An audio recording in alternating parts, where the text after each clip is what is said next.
How's it going, everybody? Welcome to the In the Shed podcast. We're going to talk to some of my favorite artists on the jazz scene and talk to them about what they practice, how they've become the practicer that they are and turned into the musician that they are, and really get to know them on a deeper level. Our first guest for the In the Shed podcast is guitarist Cecil Alexander. Cecil is one of the most exciting voices in modern jazz guitar. With a sound that blends deep bebop vocabulary, soulful lyricism, fiery jazz fusion, and a forward-thinking approach to jazz improvisation, Cecil is a leading voice on the guitar in the modern era of jazz. He's a Berklee and William Paterson alumni and the winner of the Wilson Center Jazz Guitar Competition, and a finalist in the Herbie Hancock International Jazz Guitar Competition. Beyond his accolades, Cecil is a passionate educator, having many resources with us at Jazz Lesson Videos. His debut album introducing Cecil Alexander has been turning heads worldwide. He also spends time on the road with Christian Scott, as well as his wife Ari Alexander for their duo project. In this episode, we're going to dive into how Cecil prepares for gigs, what his daily and touring practice routine looks like, and how these approaches have evolved throughout his career. We're also going to talk about what he wished he practiced earlier in his career to help further his development, and get into some advice he would give everyday musicians who are putting hours in the shed. Along the way, I'll share some resources from Jazz Lesson Videos that connect to some of the things that Cecil and I are talking about, so you'll have the tools to take his insights directly into your practice room. This is going to be a great one, so grab your horn, grab your notebook, or just your curiosity, and join me in the shed with Cecil Alexander. Cool. All right, Cecil, thank you so much for joining us here on the In the Shed podcast. You are all over the place playing with so many people and are all over YouTube playing guitar and do a lot of resources for us at Jazz Lesson Videos. We love it. And we wanted you to be a guest on this podcast. So thanks for being here. Yeah, thanks for having me, man. Appreciate it. Absolutely. So what do you got going on right now? Are there any tours you're doing, or did you just come back? Like, what you been up to? Yeah, I just got off of a tour with my wife, Ari Alexander. She's a vocalist and pianist. We did like kind of a mix of duo dates and quartet dates with the drummer and bass player that we play with in Nashville. So we went through started in the Midwest and then moved our way down to Nashville. Then we came back here to home, and then we did a couple duo dates in Ohio together. So we've been back for about a week now, and then in a week and a half, I'm going on the road with Christian Scott. He goes by Chief Adjua now, but I've been playing in his band for almost 2 years now, I think. And we're just hitting a couple dates in the Northeast and then a festival in Brooklyn, like towards the end of the month.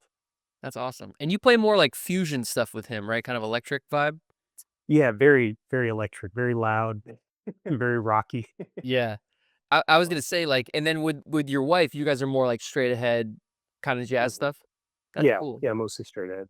That's awesome. So how do you practice the two things? And we can get into this into more detail, as the podcast goes on. But like my first question right off the bat, you're playing with all these different people and different styles. How do you categorize practicing these different things to fit the different gigs? Mm. Well, other than like learning the repertoire, and kind of like letting that, determine certain like musical decisions I make, I feel like a lot of my practice in terms of addressing different genres has just been related to like listening. So for me, like fusion actually was like kind of my introduction to like improvised music. So I felt more comfortable in that setting before I felt more comfortable in like, a straight ahead setting, like playing a lot of changes and stuff. Like I grew up just like playing over vamps and, like Spain by Chick Corea and stuff Mhm. like that, where you kind of have a little bit more time to like collect your thoughts Mhm. and Yeah, organize things. totally. So for the straight ahead thing, that was also just like a big like listening rabbit hole that I felt like I had to, immerse myself in. Like I've spent maybe, oh gosh, I want to say 5 years, like pretty much just listening to straight ahead, like Wow. hard bop, bebop, um, pretty much up to like the late 60s. That was like my cutoff point. And it was Nice. just because I wanted to have like that music like floating around in my head so I didn't have to be as I guess I didn't have to approach it as like as analytical of a way as, Mhm. maybe I had before, so it Mhm. was just a matter of, like, putting the sounds I heard in my head, like, on the instrument. Yeah. Yeah, that's so cool. Similar thing for me, like, I loved funk and rock before I loved Yeah. jazz, and, listening to, like, Maceo and James Mm. Brown, and, like, that was, like I love that, and my parents were actually really into that too, so it was kinda cool. It was around the house a lot. But, yeah, it's interesting, like, learning that stuff and being a fan of it and then getting introduced to jazz can sometight be a little straight ahead jazz, I should say, is, like, a little almost intimidating because it sounds Mhm. off the bat maybe less inviting or, harder to Yep, play. I don't know, is that how you felt? definitely. I mean, Yeah. I kinda had, like, similar, you know music that I was interested in when I was younger, but actually my dad was really into straight ahead jazz, and I was just kinda like, "Oh, that's like my parents' music," Yeah, yeah. Like, I'll get there at some point, Yeah. but, like, once I got to college, like, having to play tunes with people, like, I didn't have, like, a big repertoire, Mhm. like, I didn't really understand, like, what was idiomatically appropriate to Right. do on standards, just because I hadn't really, again, like, listened to it very much. But yeah, it was very, daunting at first, like, thinking, "Oh, man, they're, like, playing all these notes, like, I didn't even know if I had those notes on my guitar." Yeah, yeah. Yeah, and it's interesting, like, for me too, like, when I listened to bebop for the first time and, like, that stuff, it sounds so organized in a Mm, way that, like, playing over and it's not a diss on, like, straight ahead, but, like, to me, it when I listened to Maceo or, like, the funky stuff at the beginning, it felt a little bit more I mean, it is more open, but, like, less predetermined in a way, and mhm, obviously, I understand now that bebop is absolutely an improvised art, but at first listen, I was like, "Man, it sounds super organized and, like, you have to play certain vocabulary to sound a certain mhm, way and all this stuff," and that was intimidating, and then when I started like, learning it and, like, transcribing and trying to do it, I was like, "Oh my god, how am I ever gonna, like, organize this in the correct way?" You know? yeah, I still yeah, struggle with that sometimes, I think. mhm, But it's yeah, it's an interesting thing how they're so similar and they come from one another, right? right. But yet, at first listen, or at least on the surface level, it's like, you know, complete opposites. Yeah. See, for me, it's funny. I had like the opposite experience. I heard bebop and I thought it was just like random notes. Like I Yeah. when I was in high school, I took this. Well, it wasn't really like an official like music history class, but we had a band director one year that was really interested in like introducing us to like different subgenres of jazz. And before that, we had just been playing like small jazz band arrangements of like Chuck Berry tunes or Yeah, like, dude. Sly and the Family Stone stuff, like not really like straight ahead stuff, but he was like, these are what chord scales are, and this Right. is an arpeggio. And he gave us like kind of this crash course on like the different subgenres. And I remember like leaving the room thinking like, so like bebop must be like free jazz, like they must be like the same thing. Wow. Yeah. That's And it took crazy. me, like, forever to, I guess just to, like, hear the logic in Mhm, it. mhm. And for me, it was a matter of, I remember the first, jazz record that I bought with my own money was Blue Train by John Coltrane, Yeah. and initially, I could tell, like, the first track, I was like, "Okay, I can tell this is a blues because I played over blues, like, a million times," but he's Mhm. just, I don't know what all this other stuff that he's doing, but Uh-huh. that was, like, the only CD that I had in my car for, like, a year and a half, and I just, like, Wow. got to the point where I could, like even before I knew what transcribing was, like, I could sing all the solos, I could sing all the melodies and everything. Wow. Um, yeah, and then, it took a while before that I was able to make sense of that. But that was, just really eye-opening that, you know, I was like, "Okay, this is maybe how you learn this music." I'm not totally sure. Yeah. Yeah, wow, that's so cool. I love that, we all come to these places from different directions, different Yeah. thoughts, different influences. It's so cool. I think that's one of my favorite things about music in general, but especially like jazz, because there's so many subgenres, you know, Mm, that they all come from one another. And I heard a quote, I can't remember who I got this from, but someone said that John Coltrane was a blues musician. Like, mhm, just you know what I mean? And, like, speaking of, like, earliest forms of this, blues and stuff, like, where, cats were just playing on one chord, not even going to the 4 chord for like 12 minutes. You know what I mean? Like, and I can't, I gotta find out who I got that from, but they were like, yeah, you know, John kind of did the whole like bell curve, like where he started, you know, doing the blues thing, then hard bop, bebop stuff, and then just came back, even with the most free things, like definitely deep rooted in the blues, you know? For sure. Yeah, it's beautiful stuff. Beautiful stuff. It really is, man. Yeah, it's I don't know if inspiring you've too. seen Mhm. yeah. I don't know if you've seen, do you know Ben Solomon, the tenor Yes. player? Yeah, bad dude, Yeah, super yeah. bad dude, but he was making these, like, Instagram posts where he was doing the transcriptions of, like, Dude. you know, like, interstellar space, stellar regions, all that stuff, Yeah. and that just, like, man, that was so eye-opening. I was like, "Wow, there's, like, so much logic, like, even to this that, you know, initially sounds, like, super free and, like, all Right. over the place." I was like, "Man, he's just, like, playing changes." Yeah, man, That's crazy. you wanna hear something deep? I was, did 2 shows on the road with Ravi Coltrane, and we were at dinner, and he was telling this story about Alice, his mom, and, you know, because he didn't really know his dad because his dad passed away when he was, like, 3 or 4, right? Mhm. So didn't really get to know him, and, but he said his mom would tell him stories all the time, and we were talking about this, like, you know, interstellar space, like, free thing and Mm. whatever, and he was like, "Man, you know, my mom told me a story where she asked John, like, 'Do you ever feel like you're absolutely playing free? Like, where you're just'" Mm.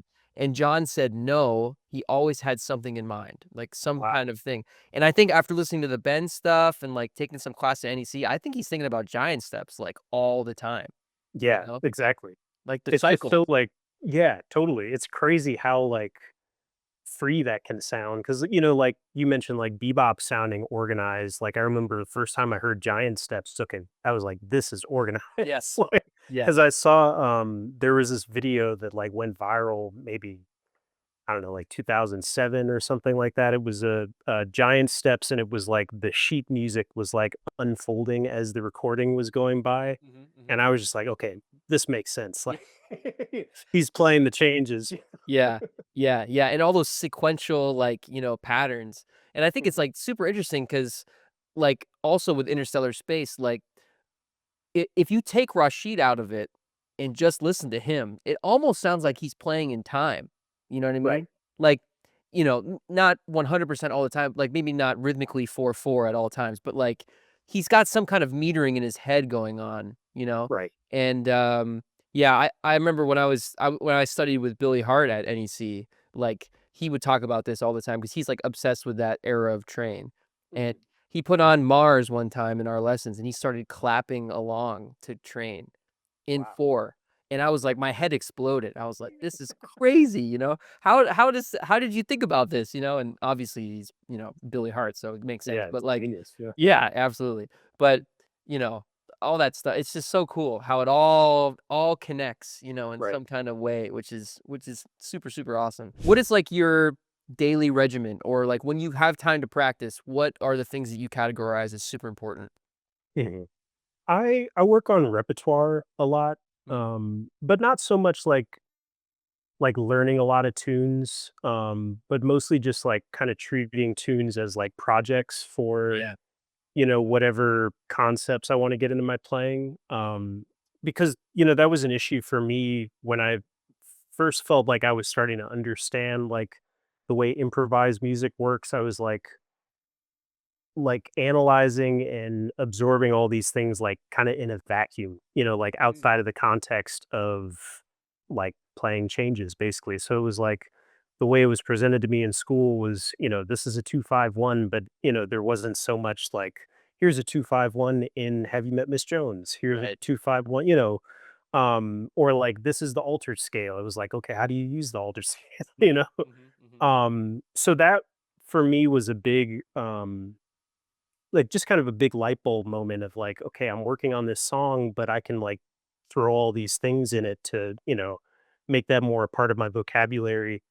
Um, and that's something I've been doing like pretty regularly for the last like 5 or 6 years, maybe is just like I'll just sit down and play a tune for like 2 or 3 hours or something and try to um just get more comfortable with it, like, I do this thing, that I think of as, like, building good habits, you know, whether Mm, that means, like, voice leading clearly through the changes, or like editing out like mistakes, or things that I don't really like in my playing. If I come across a moment like that, I'll just like stop myself and kind of try to backtrack in whatever line I'm playing, and then edit in like a better, an alternative Dig basically. that. That's Yeah, that for me was really eye opening. And I actually got it from this Clifford Brown practice tape thing that's on YouTube. Mhm. Um, it's just him like playing. I guess he's at home. I don't know. But he's playing the tune "Dizzy Atmosphere," Oh, yeah. and he's just like burning through the changes. But he'll play something, and it seems like if he kind of like flubs something, he'll go back a little bit, and then he'll just like play it again, play it again, play it again. He'll sing it like if he comes across something that he likes, I guess, he'll like run through it like chromatically, or different keys and stuff like that. And for me, I was like, the way I would practice was just like, okay, backing tracks, like, and when you're playing with a backing track, it's like, you're not holding yourself accountable to go back and fix things. You're thinking like, okay, I'll get it next time. Right. So that's a big thing for me. Lately, like probably the last couple of months, I've just been trying to build the habit of transcribing regularly again. Mm. Because that, again, was a really like big light bulb moment for me, just like learning the sounds you hear on records, like on your instrument. Um, and actually, when I was doing my master's, I took a class and had an ensemble with Aaron Goldberg, piano player. Super bad dude. Yeah. Amazing. Absolutely. But his whole thing was, playing what you hear. And I had always heard people talk about that before, but didn't really exactly understand what it meant. I thought, like, okay, if I learn like, all the licks in the world, I'll be playing what I hear. Yeah, yeah.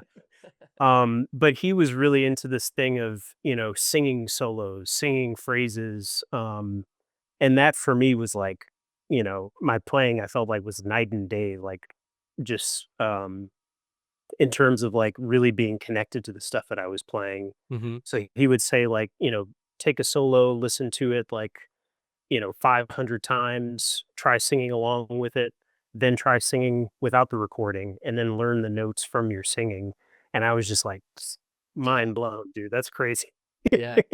And it does a lot for just, getting vocabulary to show up in your playing that you don't even approach in like a mechanical way. It's just like you're hearing stuff, and some of the stuff is stuff that you transcribe, some of the stuff is just stuff that you maybe listen to a couple times. So I've been trying to do that with some solos recently. Herbie Hancock on One Finger Snap has been like a big project of mine recently. I transcribed Freddie's solo like during the pandemic and got a lot from that, but yeah, I just figured I'd start with something that was kind of already in my ears. So I've been chipping away at that slowly the last few months. That's awesome. Man, it's so great to hear you talk about this because we're of similar age, I think. I'm 28. You're I'm like 30. Yeah, I'll be 30? Yep. 31 in a couple weeks. Yeah. Oh, happy early birthday. Thank you. Yeah, so I feel like our education that we grew up with, it kinda emphasizes this, like, not like playing a tune for, like, an hour and a half. That's exactly what I mean, I still do that now, you know? Mhm. And trying and doing the editing process too. I love Yeah. that. Like, the way that you explained that was perfect, like, because I feel like to practice improvising, we have to play, but also we shouldn't play those bad habits all the time, like you're saying. Right. And the practice room is a perfect example of like, play this bunch of times in a row, but if you don't like it, just stop and redo it and Yeah. kind of connect your ear. And then also what you said about the transcription part, man. Yeah, I don't remember where I've heard this from, like this, like, you got it from Aaron Goldberg, but like the taking it and listening to something like 500 times, which is like not an understatement, and I know that, right? Yeah. Or literally 500 times, like Right. it, like you absorb things because our ears are always working, you know what I mean? Right. And they're muscles, right? So the more that we use them in that way, the easier it will become to just kind of like get things on the spot. And Exactly. for me, like I'm a big like I'll listen to the same album for like 4 or 5 months, like, Yeah. constantly. You know what I mean? That yeah, you get yeah. And for me, that's a way of actively practicing, even when I'm just, like, doing stuff or driving or traveling or whatever, like, just listening to the same couple tracks, and then it's like, oh man, that I'd never practiced that before, but here it is, Yeah, right? You know, it's like exactly. it's a beautiful thing.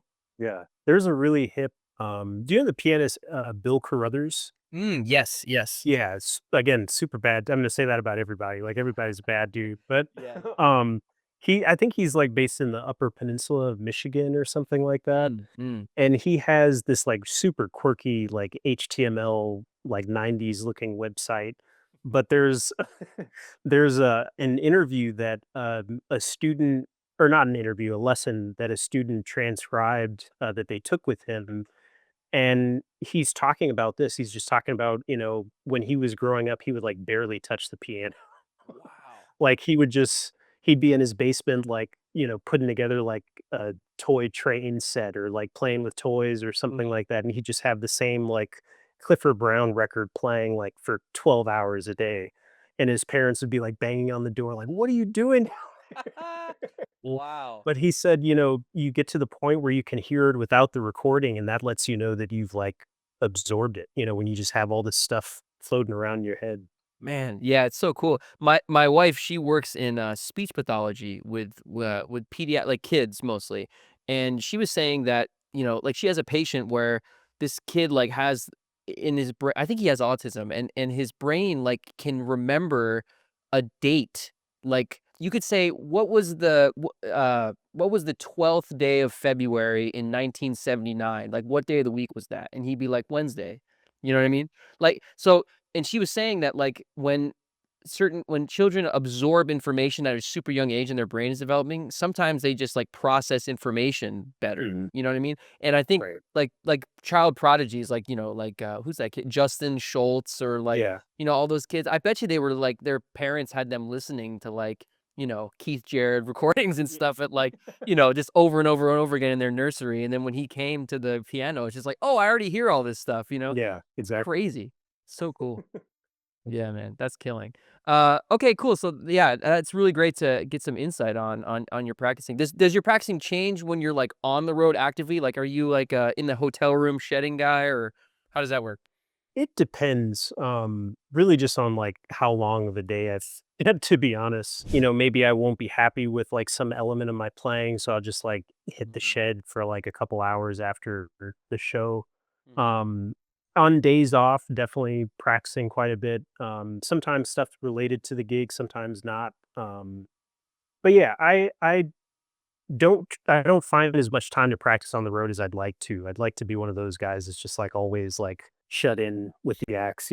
mhm. Yeah.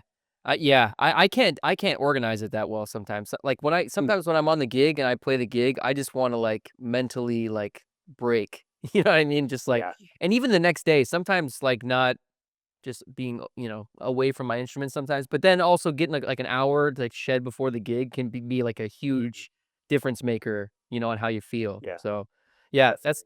that's super cool. And with guitar, man, you could probably shed almost anywhere, like without to make it too Yeah, much pretty noise. much. Yeah, Exactly, yeah. that's My nice. wife and I have been, talking about this concept of, like, road chops, like, when you've just been on the road for a while and you Mhm. feel like your chops are just, like, bulletproof. Yes. Yes. That's Absolutely. that's also something that I have to remind myself of, like, okay, I'm flexing this muscle all the time, so I don't have to put in as much time as I Right. usually would. Yeah. Because like traveling, that's kind of something that can really suck. So it's like, Yeah, you have to definitely. worry about that. And then if you got to worry about practicing all the time too, it can be kind of mentally stressful. But Mhm. yeah. Yeah, that's true. Road shops, definitely real. Definitely real. That'd Yeah. be a good name for like a book or an album or something like that. You know what I mean? Like quick road chops. That's killing. That's awesome. Okay, so you mentioned that you went to school and you did undergrad and graduate. Where did you go to school? So for undergrad, I went to Berkeley, in Boston, and then, for graduate, I did, William Paterson in New Jersey. Oh yeah. Okay. Who'd you study with at both? So at Berkeley, my main 2 teachers, one for guitar anyways, one was a guy, Thaddeus Hogarth, who's like a Mm. Boston-based funk fusion cat, super bad, and another one was David Tronzo, who's, like, one of my favorite teachers I've ever had. He's, like, a slide guitarist primarily that does, like, avant-garde, free jazz, like Whoa. yeah, dude's, like, just a insane musician, But I also did. I started off as a performance major at Berklee, so I had lessons with those two guys, and also David Gilmour, who played with Wayne Shorter. Yeah. Um, Wow. and then I switched to jazz composition, and I did like a semester with this guy Scott Free, who I think recently retired from Berklee. Mhm. Really great composer, and then Shami Royston, who's I think from Colorado. She's a great piano player and composer. Sick. And then for graduate studies, I was primarily with Gene Bertoncini, um, legendary guitar players, played with like everybody and their mother, Wow. Yeah, one of yeah, those cats. yeah. And he helped me like get a lot of like solo guitar stuff together. Um, and I took, yeah, that was the only guy I had for private lessons, but I, did ensembles with Aaron, I mentioned, Rich Perry, crazy tenor player, Mhm. Bill Goodwin, who's played with Keith Jarrett and Stan Getz, Phil Woods, and Bill Charlap too. Super valuable lessons I got from all those cats. Yeah, that's awesome. Yeah, it's so cool. Both schools are fantastic. And you met your wife at Berkeley, right? Is that where you guys met? I did, yeah. Yeah, Yeah, just the second year of school, we started playing together and then dating shortly thereafter. that's awesome. And she's a fantastic singer, man. And I went to NEC with her. That's so cool. Yeah, that's right. Yeah. Yeah, small world, small world. How has your practicing changed since school? Were you like more of like a organized in school, organized now? How is it differed? I would say I was probably more organized when I was in school. Mm, Um, and, I think part of it was just like kind of the structure of classes like spilling its way into the practice room a little bit. mhm, So I would like, keep notebooks and I would like write out like what I was going to do, like goals for every week, like that kind of stuff. mhm, Like I'm going to transcribe this solo this week and this one. And, a lot of times I would just like fall mhm. Yeah. off track and like, you know, craft like a totally new, like goal list for myself. Mhm. But yeah, now I'm definitely much less organized. And I kind of just will, touch on things whenever I feel like they need like tidying up. Like I was mentioning that, taking tunes almost like a project or something. Like if there's a tune that, I played at a gig or at a session or something, I felt like, man, that was sad, like that'll be like my project. Or even like, you know, I'll listen back to a recording of myself and I'll say like, I didn't really like my articulation there, or I didn't like my time feel. So then I'll apply that to one of the tunes that I'm practicing. Yeah. And that's just changing all the time. Mhm. Yeah, absolutely. That's killing. So, going back to the jazz school thing, what do you think or actually now, what would you tell your younger self like, with all the info and stuff that you know now from going on the road and being a pro for so long, what would you tell yourself? Well, I was like pretty happy with like my mindset and like the outcome of my time spent at William Paterson, but not as happy with like where my head was at when I was doing my undergrad at Berkeley. Mm. I think I would just like, tell myself to just play with people more because I was like when I would shed, I was just like nobody would see me. Oh, really? Like I was not like playing tunes with people. I remember I had this experience where I was playing a session with two friends of mine, and one friend had just like gone through this like intense transformative woodshed period where he transcribed like I don't know, like every bird solo, like with the bow on upright. And if he Whoa. listens to this, he's gonna like be like, "Oh man, don't tell anybody." But we were just playing some tunes, and I was like, "Oh, it's like casual. We're just gonna like jam on some standards or whatever." And he was just like grilling me, like roast. And after Wow. that, like I was like, I'm never playing with you guys again. I'm just gonna like shut myself away and practice. Whoa, yeah. I think if I had, just been more open to more experiences like that, I would have been a stronger player coming out, Mhm. because if anything, my masters taught me because I was like playing with people all the time when I was at William Paterson, like outside of school, in school. Mhm. Um, and that taught me just like, there are certain things that you really just have to like get together with people rather than like isolated, by yourself. Because you can like, I would shed like all this vocabulary and then like I'd, go to play with people and it would come out, but then I would like listen back and be like, oh man, like my time feel is not happening. Like I'm not listening to anybody. Yeah. Yeah.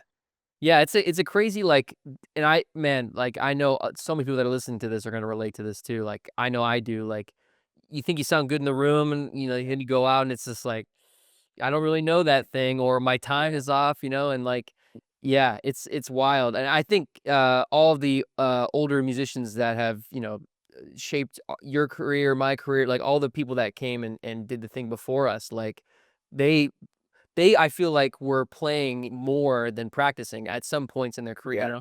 and I feel like now it's so switched, especially with jazz school and the way that everything is with, like, and then the pandemic a couple years ago, like, Mhm. it's so different, but there's no substitute, like what you're saying, there's no substitute of going out there and, like, you know, playing with people and messing up, recording yourself. That's something maybe we should talk about too, like, how important it is to hear yourself back when you're trying some new stuff out, and nowadays, we're so lucky that we have, our iPhones being able to have a pretty good recording quality Yeah. overall, just by Mhm. sitting on the floor or whatever, and, listening back to that. I'm sure you've had some of your best mental lessons after gigs, like, listening back to the tapes and stuff? 100%. Yeah. I mean, it can be like eye-opening in a lot of different ways. Like you can listen back to a recording of yourself and think like, wow, I sound sad. Or you can listen back to a recording of yourself where you thought you sounded sad. And then, you'll be surprised, like, wow, this actually sounds pretty good. Totally. I think both are like, really important like takeaways for like shedding, because if you feel like you sounded better than you did in the moment, then, that'll just kinda let you know you're, like, on the right track, but, if you listen back to it and you're like, "Wow, that's sad," then that, also tells you maybe you should, like, adjust things a little bit in the practice room. But I record myself, like, yeah, all the time, when I'm shedding, when I'm doing, like, sessions, Mhm. if I do, like, a recording, I'm, like, the guy that's like, "Can I hear that back?" Yeah, Like, totally. days later, like, "Do you have a mix of that?" Yeah. Yeah, absolutely. Yeah, I think that's super important. So you record, like, all your practice sessions for the most part? Um, Pretty much. I mean, I would say I record at least like excerpts of pretty much every recording session. I Mhm, do like, especially if I feel like I'm like on to something, I'll record it and then I'll, listen back to it later and mhm, judge certain elements of it, or maybe just like use it as a reference for the next day. Like, oh, hey, get back to this. mhm, mhm. Yeah. Yeah, that's killing. Uh, are you, like, a notebook guy? Like, do you ever write stuff in a notebook and, like, keep it there or not really? I used to, like, when I first got into jazz and felt like I was, like, making progress with, like, vocabulary and learning tunes and stuff, I would write down pretty much everything. Like, I had one notebook that was just full of, like, Kurt Rosenwinkel transcriptions and, like, licks and stuff like that. Mhm, And then another one that was, like, licks that I would, like, come up with over 2/5 and stuff like that. mhm. Not something I do as much anymore, just because I felt like, for me as a guitar player, like I'm not like the best reader, so it would be like a really big commitment to like Yeah.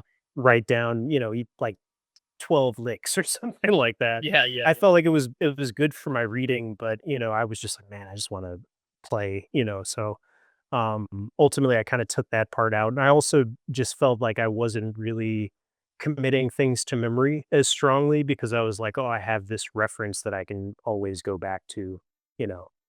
Yeah, totally. I think that's like a blessing and a curse with transcriptions online. It's like Mhm. cool to like look at on surface level and like watch things go by and stuff, but like internalizing like that information, I feel like has to be so like ear to ear, ear to Yeah, instrument. You know what I mean? Like without right. that reading thing. And I think some people are more are productive with the reading and memorizing.